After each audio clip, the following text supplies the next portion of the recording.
салом тамошобинони азиз, барномаи иттилоотии набзи донишгоҳро бо навидҳои донишгоҳӣ ки давоми моҳи январ ба вуқӯъ пайвастанд пешкаши шумо менамоем. Сараввал таваҷҷӯҳ кунед ба сархати хабару гузоришҳо. паёми сарвари давлат таҳкимбахши рушди минбаъдаи кишвар. натиҷаҳои назаррас дар давраи ҳисоботӣ. чорабиниҳо ба ифтихори рӯзи коррупсия. баргузории озмуни кафедраи сол дар донишгоҳ. ин ва дигар хабару гузоришҳо дар барномаи иттилоотии набзи донишгоҳ.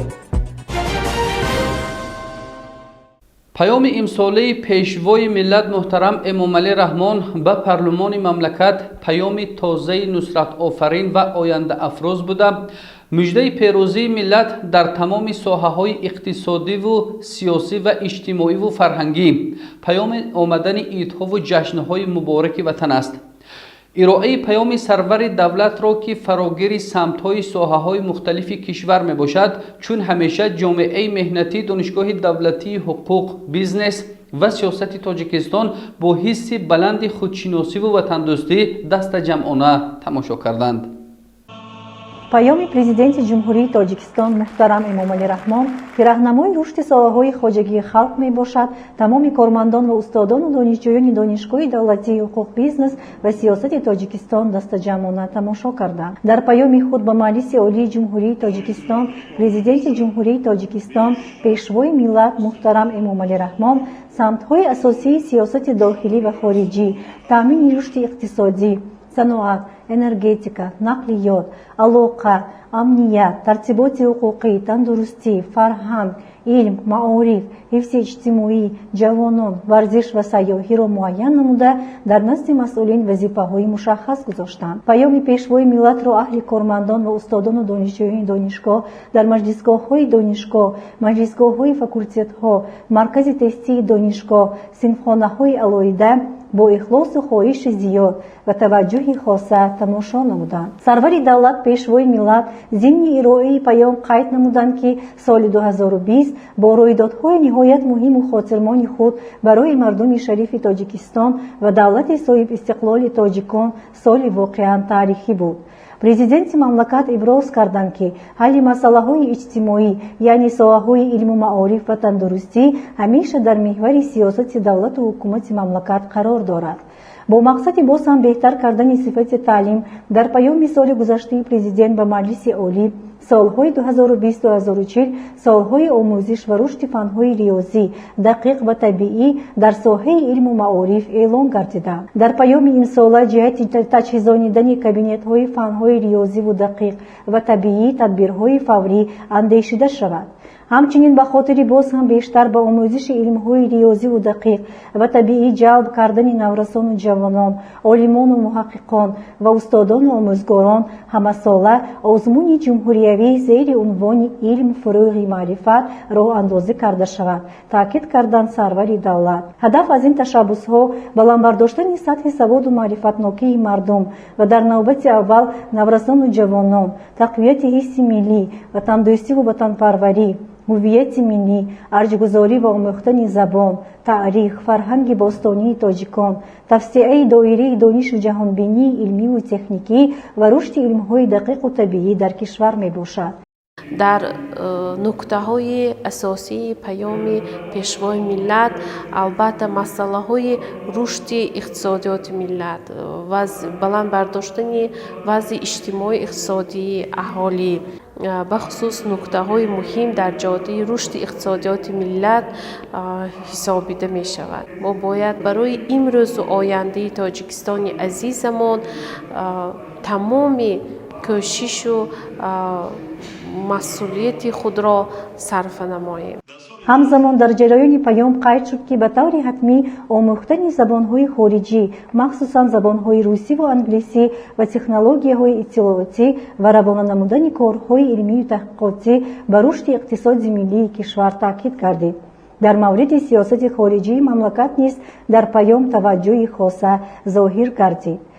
ҷаноби олӣ таъкид карданд ки барои соли 2021 ва соли 2025 дурнамое қабул кунанд و این دورنما برای مبارزه علیه استراتژی که قبول کرده می شود، مبارزه علیه تروریسم و اکستریمیسمی که برای از جمله تاجیکستان و دیگر کشورها خطر جدی دارد روانه کرده شود. و در این جهت نیز ما آموزگاران، اهل پروفسوران دانشگاه کوشش میکنیم که در هر یک درس های تربیوی و تعلیم و تدریس این خطر را به خوانندگان فهمانیم و کوشش به خرج دهیم که پیش راه انتقال و روی آوردن جوانان را در این سمت پیشگیری نماییم. با مردم شریف تاجیکستان مراجعت کرده گفتنی هستم که ما باید که دستور سپارش های پرزیدنت مملکتمان امامالی رحمان را همچون دورنما و راهنمای خود قرار داده با ثبات، با میل و خواهش زیاد بهر رشد مملکتمان خدمت شایسته نماییم. ضمن тамошои дастаҷамона устодону донишҷӯёни донишгоҳ изҳор намуданд ки паём ин раҳнамоест ки бояд ҳар нафар онро сармашқи фаъолияти худ қарор диҳад.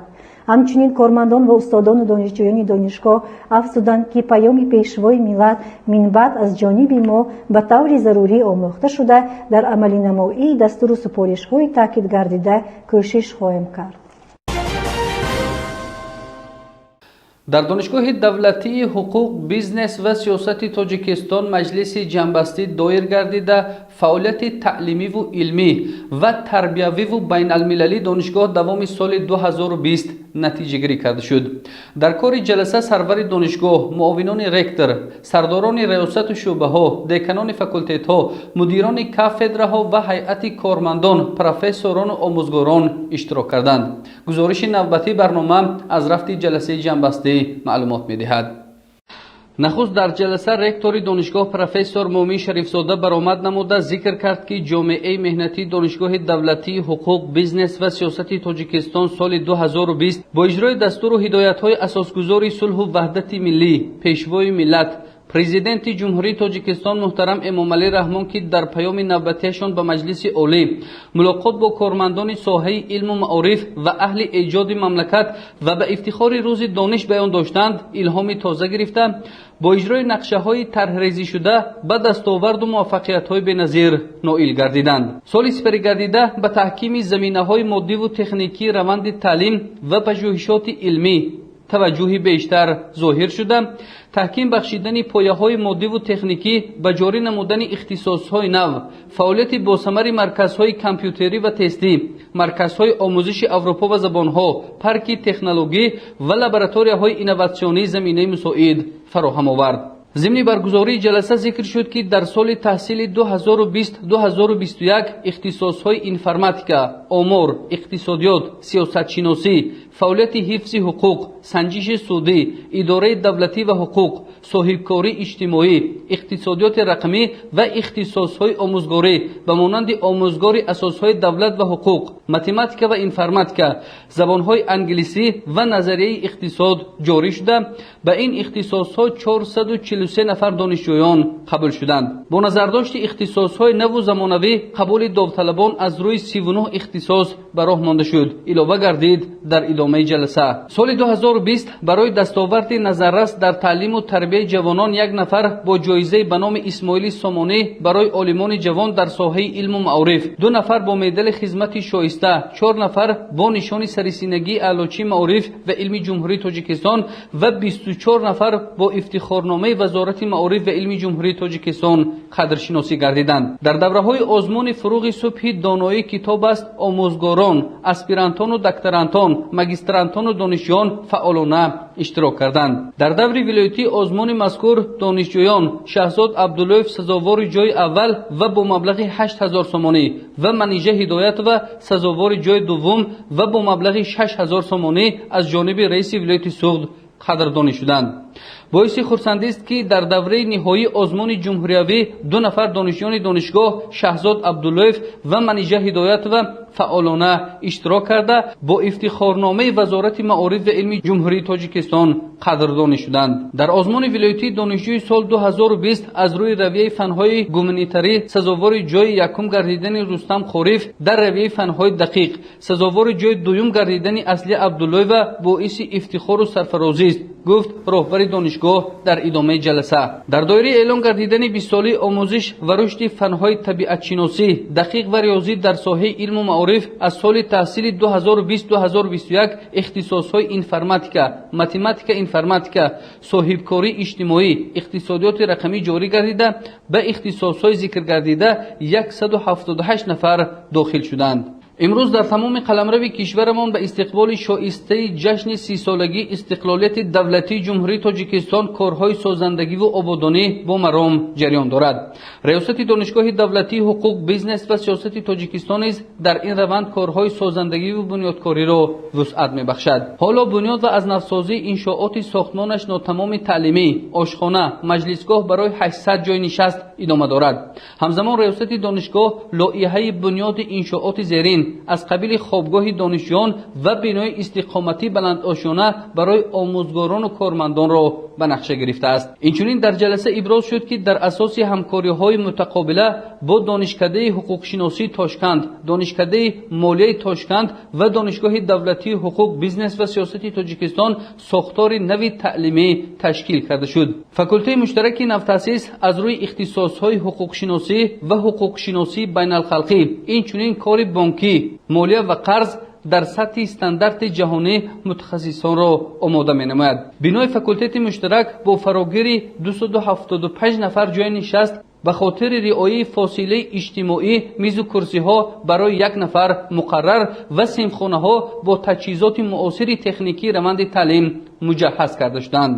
аз рӯи натиҷаҳои соли 2020 ректори донишгоҳ профессор Муъмин Шарифзода барои ҷонок намудани фаъолияти сохторҳо вазифагузорӣ кард. дар идома муовинони ректор ба музокира баромада фаъолияти донишгоҳро дар соли 2020 қаноатбахш арзёбӣ карда, оид ба иҷрои вазифаҳои дар наздашон гузошташуда дар соли 2021 сухан карданд. аз рӯи нақшаҳои минбаъда раёсат, ҳайати профессорону омӯзгорон ва кормандони донишгоҳ ба хотири баланд бардоштани сатҳу сифати таҳсилот ва ба меъёрҳои байналмилалӣ мутобиқ сохтани он ташаккули тафаккури техникӣ, ҷалби ҷавонон ба китобхониву забономӯзӣ, ҷорӣ намудани навовариву ихтироот дар истеҳсолот ва таҷрибаҳои инноватсионӣ, тақвияти нерӯи зеҳнӣ, омӯзонидани масъалаҳои мубрами давлатдории миллӣ ва дар рӯҳӣ ва тандурустиву хештаншиносӣ тарбия намудани ҷавонон, мубориза бо гурӯҳҳои ҷудоихоҳ, хурофотпарастӣ, гаравиш ба расму оинҳои бегона ва таҳкими пояҳои истиқлолияти давлатӣ ва ободу зебо гардонидани Тоҷикистони маҳбубамон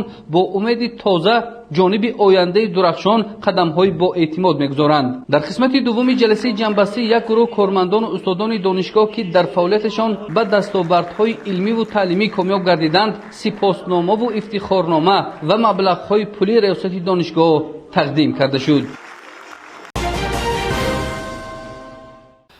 дар раванди сиёсии ҷаҳони имрӯза коррупсия ҳамчун зуҳуроти номатлуби иҷтимоӣ мушкилоти гаронеро барои инсоният ба бор овардааст. хафнокии коррупсия дар он зоҳир мегардад ки устувории ахлоқи ҷомеаро коста гардонида ҳамчун зуҳуроти иҷтимоӣ ба тамоми ҷанбаҳои ҳаёти ҷамъиятӣ таъсири манфии худро мерасонад. бо мақсади мубориза ба ин падидаи номатлуб дар донишгоҳи давлатии ҳуқуқ, бизнес ва сиёсати Тоҷикистон чорабиниҳои мухталиф ташкилу баргузор гардиданд ки аз рафти он гузориши навбатии барнома маълумот медиҳад. сани 10 январ дар ҷумҳурӣ ҳамчун рӯзи кормандони мақомоти назорати давлатии молиявӣ ва мубориза бо коррупсия ҷашн гирифта мешавад. ба ин муносибат дар донишгоҳи давлатии ҳуқуқ, бизнес ва сиёсати Тоҷикистон мулоқоти намояндагони раёсати агентии назорати давлатии молиявӣ ва мубориза бо коррупсияи ҷумҳурии Тоҷикистон дар вилояти Суғд бо кормандону устодон ва донишҷӯён доир гардида, ҳамчунин маросими ҷанбасти озмунҳои мақолаи публисистии беҳтарин дар мавзӯи ояндаи ҷомеа дар дасти туст, ба коррупсия муқовимат намо ва расми беҳтарин байни хонандагони литсеи донишгоҳ дар мавзӯи коррупсия аз нигоҳи ман баргузор шуд. رکتور دانشگاه پروفسور مؤمن شریفزاده مهمانان را به اشتراکچیان شناس کرده افزود که اساسگذار صلح و وحدت ملی، پیشوای ملت، پرزیدنت جمهوری تاجیکستان محترم امامعلی رحمان در هر مورد سازگار دقت اهل جامعه را نسبت ضروریت مبارزه دستجمعانه به مقابل این وبای عصر روانه می‌سازند. علاوه شد که در حل مسئله های وابسته به مقاومت به کروپسیا پیش از همه خوانندگان و دانشجویان، جوانان سالم فکر و آزاداندیش نمونه عبرت بودنشان لازم است، زیرا محض آنها همچون قوه پیشبرنده جامعه و آینده ساز ملت با کار و عملهای شایسته خود برای رشد جمعیت و پیشگیری کردن همه گونه کردارهای نامطلوب از جمله پدیده‌های کروپسیونی سهمی نظررس داشته می‌توانند. سپس در ادامه ناظر کلان شعبه مقاومت با کروپسی ریاست اگنتی در ولایت سوخت وصلیبک نظریان و ناظر کلان همین شعبه دولت همدمزاده برآمد کردند. وصلیبک نظریان ضمن سخنرانی به اشتراکچیان تاکید نمود که شما همچون پیشاهنگ عملیگردانی سیاست دولتی در سمت مقاومت با کروپسیا نه تنها بهر بلند برداشتن معرفت تحمل ناپذیری دایره وسیع شهروندان نسبت به پدیده‌های کروپسیونی، بلکه برای دریافت طرز و واسطه‌های مؤثر و ثمرناک مبارزه با کروپسیا مساعدت کرده می‌توانید. نظریان علاوه کرد که سهم دانشگاه دولتی حقوق، بیزنس و سیاست تاجیکستان در پیشگیری عمل‌های کروپسیونی نظررس بوده. 50% کارمندان مقامات قدرتی ختم کردگان این مؤسسه کسبی عالمه باشد که از بانفوذی دانشگاه شهادت می‌دهد. برگزاری چنین چاره‌بینی‌ها این یعنی که نقش گذاشتن در عملی شوی سیاسی ضد کروپسیون حکومت جمهوری تاجیکستان محسوب می‌یابد. از جمله در قانون جمهوری تاجیکستان درباره مقاومت با کروپسیا نیز آمده است که یکی از راه‌های مقاومت با کروپسیا این تبلیغ و تشویق ضد کروپسیونی یا اینکه تعلیم تربیت ضد کروپسیونی محسوب می‌یابد.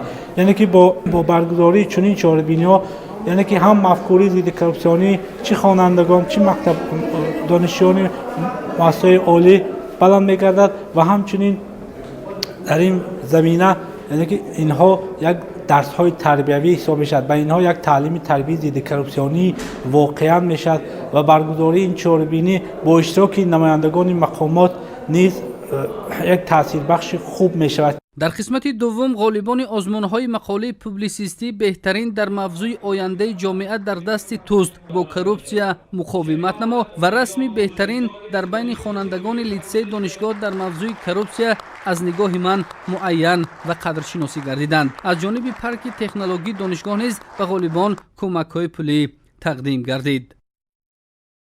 تشکیل نمودنی چنین آزمون و برگزار نمودنی آن در بین دانشجویان در دانشگاه ماد و جانبداری کردن آن از طرف رئیس دانشگاه از بسیار جهت من فکر میکنم به مقصد موافق است و خاطر آنکه امروز با سیاست پیشگرفته اساسگذاری صلح و وحدت ملی پیشوای ملت محترم امامعلی رحمان معین گردی ایستاده است که پدیده نامطلوب کروپسیا اعتراف می شود و باید مبارزه به امان خود را ما برای آن بریم. نقش جوانان در مبارزه بردن با کروپسیا در چه ظاهر می‌گردد؟ در این ظاهر می‌گردد که ما که جوانان قشری پیشبرنده جامعه میباشیم باید مقاومت پیوسته خود را به این نشان دهیم. از همین نقطه نظر من همچون حقوقشناس چنین نقطه نظر دارم که برای برطرف نمودن چنین عامل‌های کروپسیونی ما را ضرور است که زمینه‌های حقوقی و قانونگذاری بعضی حقوقی کشور را باز هم مستحکم نموده چاره‌های پیشگیری کننده آن را هر چه زودتر باید برآوریم برای آنکه کروپسیا نه تنها به عامل‌های اقتصادی تلفات خود را میرساند بلکه به عامل‌های اجتماعی کوسته گرداندن اخلاق جامعه و نورسان نیز تاثیر خود را میرساند. از همین نقطه نظر من فکر میکنم که مبارزه بردن با این پدیده نامطلوب تعبیر و چی میگوید یک ضروریت اولین درجه به حساب می‌رود. در انتها به دانشجویان و خوانندگان لیسه دانشگاه که در آزمون‌های ذکر گردیده صاحب غالبیت شدند سپاسنامه و افتخارنامه و مبلغ‌های پولی ریاست دانشگاه تقدیم کرده شد. تشکیل و برگزار گردیدن آزمون‌های مذکور با مقصد بلند برداشتن معرفت حقوقی شهروندان مخصوصاً دانشجویان و پیشگیری عمل‌های کروپسیونی ارزیابی کرده شد. دوامی 3 سال می شود که در دانشگاه دولتی حقوق بیزنس و سیاست تاجیکستان آزمون کافدره سال تشکیل و برگزار می گردد. آزمون مذکور با مقصد ثمرناک به راه ماندن جریان تعلیم، گسترش کارهای علمی و تحقیقاتی و هوسمندگردانی آموزگاران راه اندازی شده است. سال جاری نیز آزمون مذکور بین کافدره های دانشگاه گذرانیده شده، غالبان معین و قدرشناسی گردیدند. ادامه موضوع در گزارش نوبتی برنامه. با مقصد تحلیل نتیجه های فعالیت کافدره ها در سمت های فعالیت تعلیمی و متدی، علمی و تحقیقاتی و جمعیتی و تربیوی در سال 2020 هوسمندگردانی هیئت پروفسوران و آموزگاران کافدره هایی که در فعالیت خود به نتیجه های نظارت سزاوار گشتند همه ساله در دانشگاه دولتی حقوق، بیزنس و سیاست تاجیکستان آزمون کافدره سال برگزار کرده می شود که در دایره آن از جانب کمیسیون آزمون سمت های مختلف فعالیت تمام کافدره ها به استثنای کافدره تربیت جسمانی بهاگذاری کرده می شود. امسال نیز با فرمایش رکتور دانشگاه چنین آزمون برگزار کرده شد که مقصد اساسی آن بلند برداشتن ثمرناکی فعالیت، نائل گشتن به دستاوردهای نظارت و فراهم آوردن شرایط برای به راه ماندن رقابت سالمی بین کافدره ها محسوب می شود. آزمون کافدره سال در اساس نظامنامه ترتیب و به راه مانده شده است. در این آزمون جبهه ها و دستاوردهای کافدره را در سمت تعلیم، در سمت علم، در سمت تربیت و رابطه ها همیشه پیوسته بوده. در آن نشاندادها و تمام دستاوردهای کافدره پیشنهاد کرده می شود. هدف آزمون پیش از همه این یکم بلند برداشتن پایه مادی تکنیکی کافدره می باشد. دوم بلند برداشتن سطح موادهای یا که وسایط تعلیمی در کافدره می باشد. سوم البته هوسمندکنی اعضای کافدره به حساب می رود. در نتیجه بهاگذاری کمیسیون آزمون کافدره سیاست شناسی با 323 و از 3 خال سزاوار مقام اول کافدره تکنولوژی های اطلاعاتی و کمیونیکاسیونی و برنامه ریزی با 256 و از 6 خال به گرفتن مقام دوم و به گرفتن مقام سوم با 202 از 3 خال کافدره نظریه اقتصادی سزاوار گشته است. بنا به بلند گرفتن خالها کافدره حقوق سودی و نظارت پروکوروری طبق خلاصه کمیسیون با گرفتن مقام 4 شرفیاب گردید. با برگزاری یک جلسه غالبان آزمون کافدره سال قدرشناسی شدند. کافدره سیاست شناسی غالب آزمون کافدره سال در دانشگاه دانسته شد با دیپلم و مبلغ 6000 سامانی قدرشناسی گردید. با کافدره های دیگر که سزاوار مقام های افتخاری شدند دیپلم و مبلغ های پولی در حجم 3, 4 و 5000 سامانی تقدیم کرده شد. برگزاری چنین آزمون ها امکانیت می دهد که اعضای هر کافدره فعالیت علمی و تعلیمیش را تقویت بخشیده در این زمینه برای آماده نمودن متخصصان جوابگوی طلبات بازار مهنت تیار نمایند. ادامه برنامه اطلاعاتی نبض دانشگاه در دایره کارهای آبادانی و سازندگی به استقبال 30 سالگی استقلالیت دولتی جمهوری تاجیکستان در دانشگاه دولتی حقوق بیزنس و سیاست تاجیکستان کارهای بنیادکاری و خرمگردانی و کبودیزارکنی وسعت تازه کسب می نماید. ادامه موضوع در گزارش نوبتی برنامه.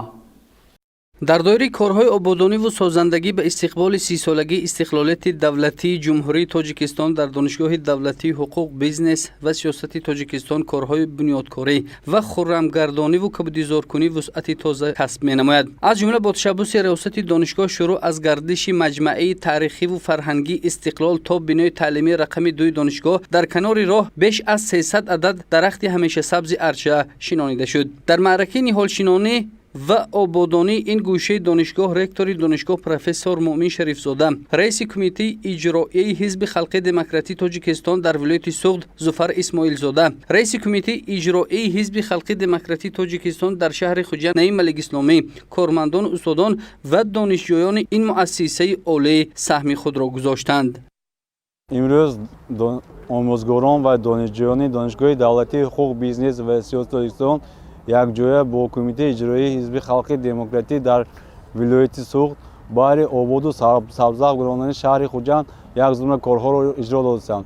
از جمله برای آباد کردن гиду атрофи маҷмӯи 20-солагии истиқлолияти давлатии ҷумҳурии Тоҷикистон, яъне арчаҳои сарсабз ки бевосита боз ҳам хурраму зебоғ мегардонад гирду атрофи шаҳри Хуҷанди Бостониро. вобаста аз ин мо боз тасмим гирифтем ки дар гирду атрофи донишгоҳи 11 аз 300 адад ниҳолҳои сояафкан ороишаро имрӯз шинонем.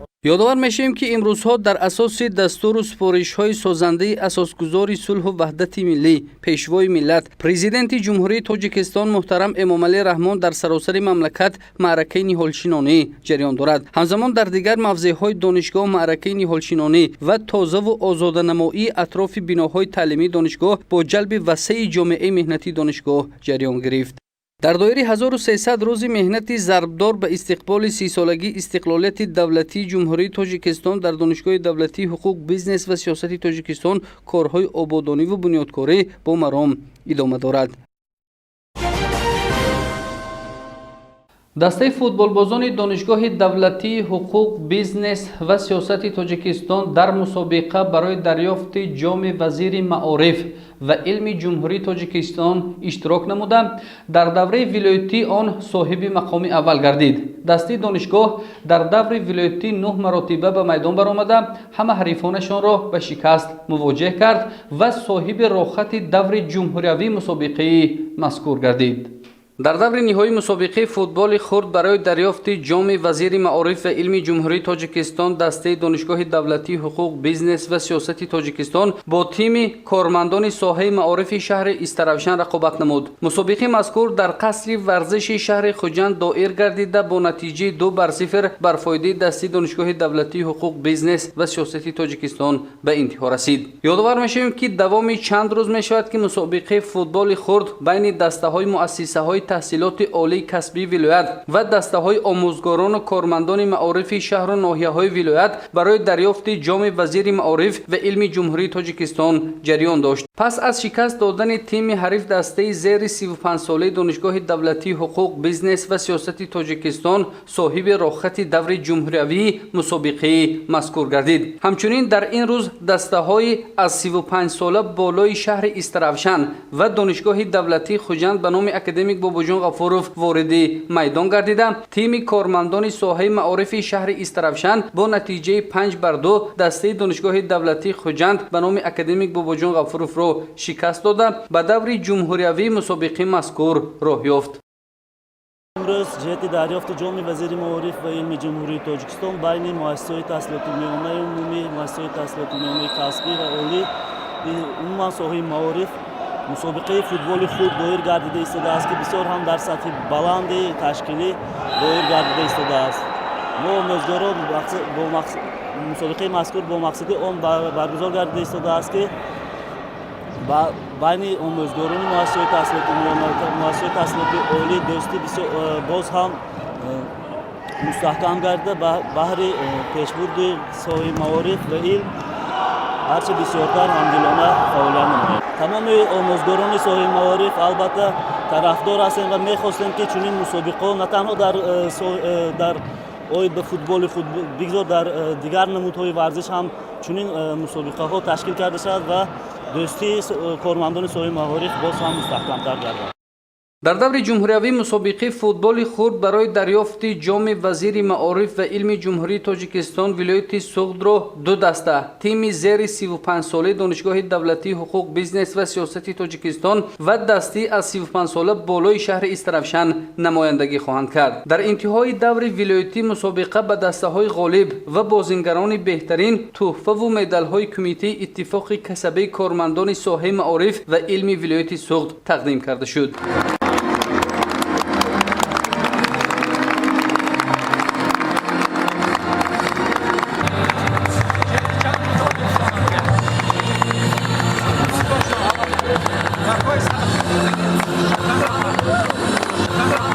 ёдовар мешавем ки дастаи донишгоҳи давлатии ҳуқуқ, бизнес ва сиёсати Тоҷикистон дар ҳамин рақобат дар давраи вилоятӣ ба ҳарифонаш бо натиҷаҳои бузург дастболо гардида буд. дар интиҳо намояндагони риёсати маориф, кумитаи иттифоқи касабаи кормандони соҳаи маориф ва илми вилояти Суғд барои дар даври ҷумҳуриявӣ ғолибият намудан ба дастаҳои ғолиб барору комёбиҳо орзу карданд.